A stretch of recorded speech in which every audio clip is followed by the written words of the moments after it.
there, y'all. Well, y'all know here at Kooker Gehoofd, we don't like to waste anything. We try to reuse as much as possible. And today we're going to show you a project we're doing with an old daybed that I've had since I was 9 years old.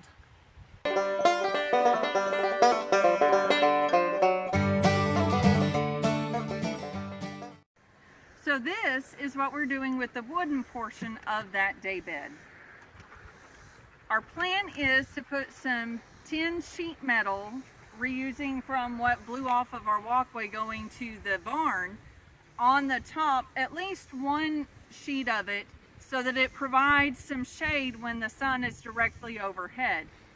But you see that we've just slid a board behind one half of it so that when the sun is low on the horizon, it'll provide shade from that direct sun if he lays right here.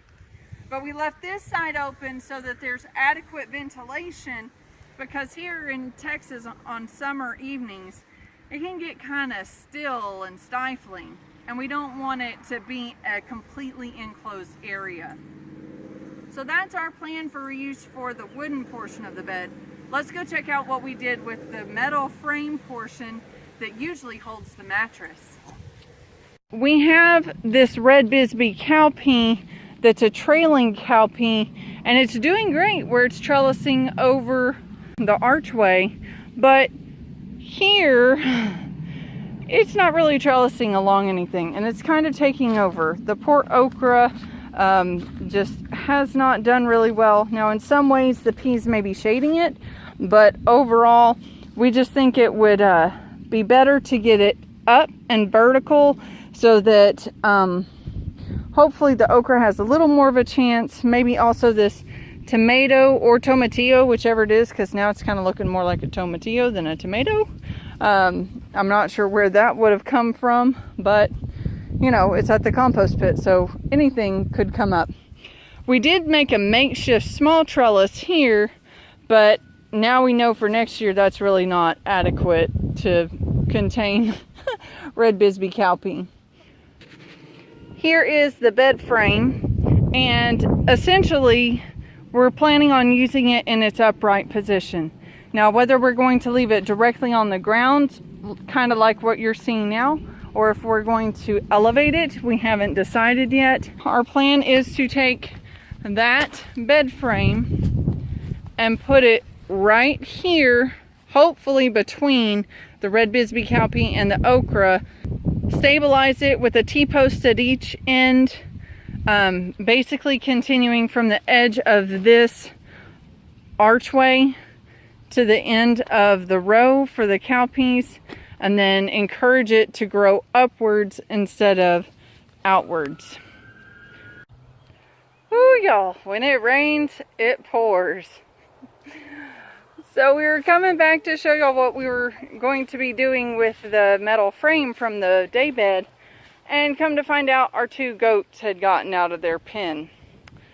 So I had to get laundry off the clothesline before it literally poured on the clothes, because they'd already been rained on several times today and had just gotten mostly or all the way dry depending on the article of clothing.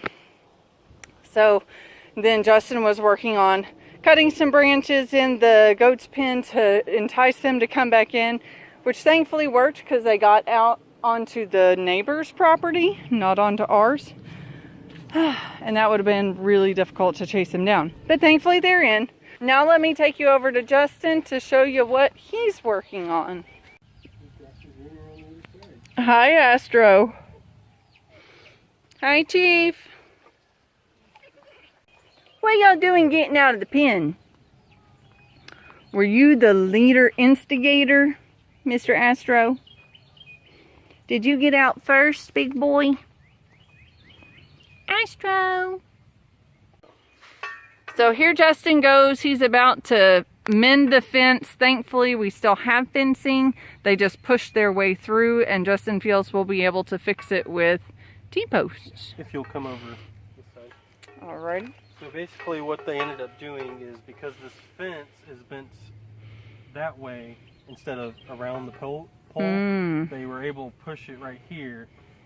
Even though there was some of this little brush stuff in that corner that I ended up clipping to get it out of the way, they were still able to push it enough to get out.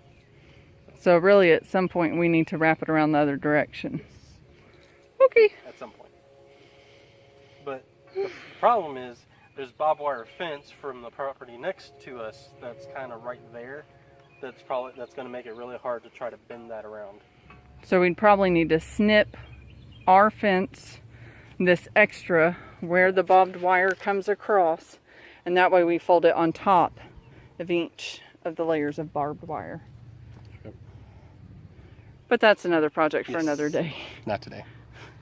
We have to be able to get to that spot to do that. True.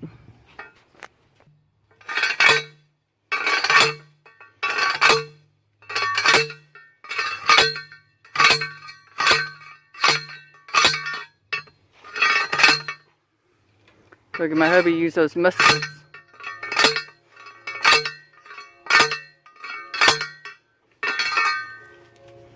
Okay.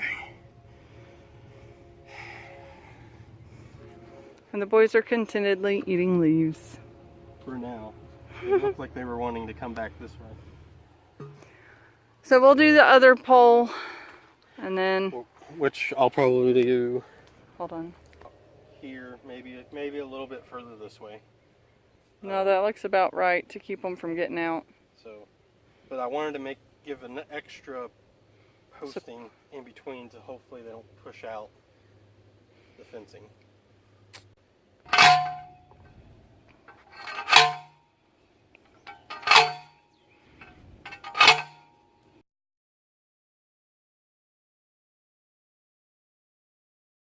Well, since we last talked with y'all, there have been quite a few things that have happened. We'll go ahead and do a little recap of what happened this weekend. We left Friday after I went in early to work for a retreat.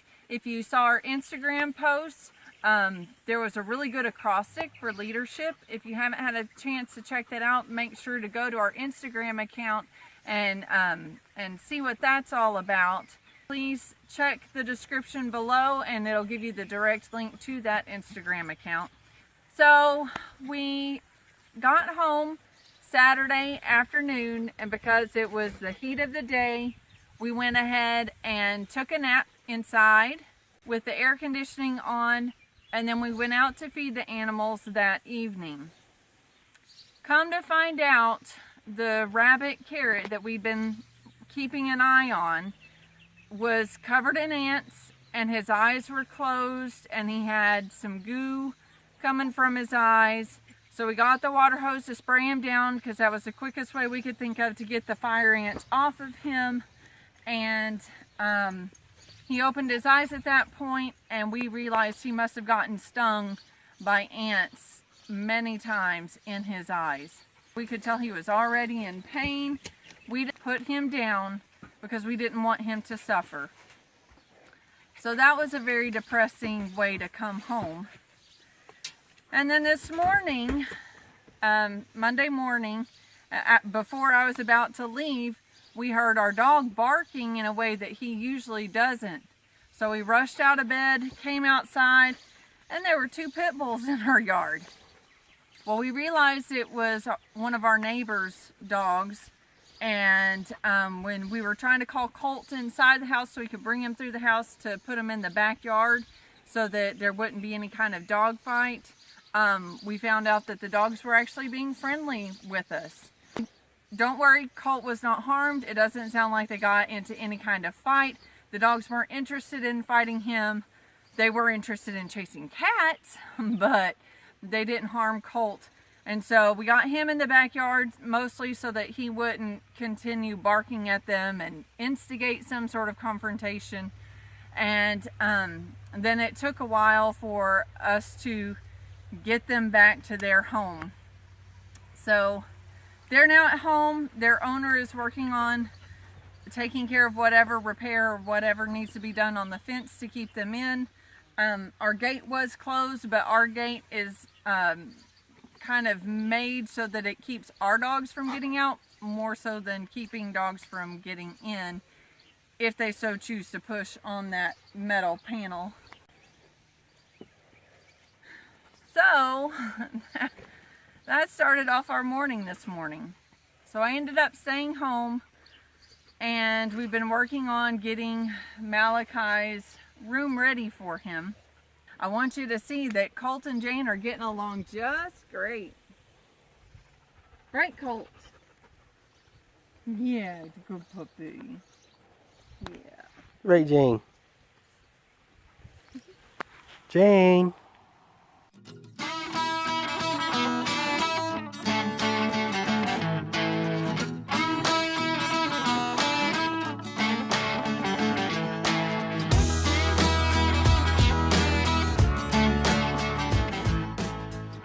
Hey Cloud Hoppers, thanks for watching the video. Push the thumbs up to like the video. Also hit that subscribe button, also the bell, so that you can get notifications when our videos come out. Check us out on our social media pages too. We have Facebook and Pinterest, and soon we'll have Instagram. The links are below. Bye, y'all. Bye. Good job.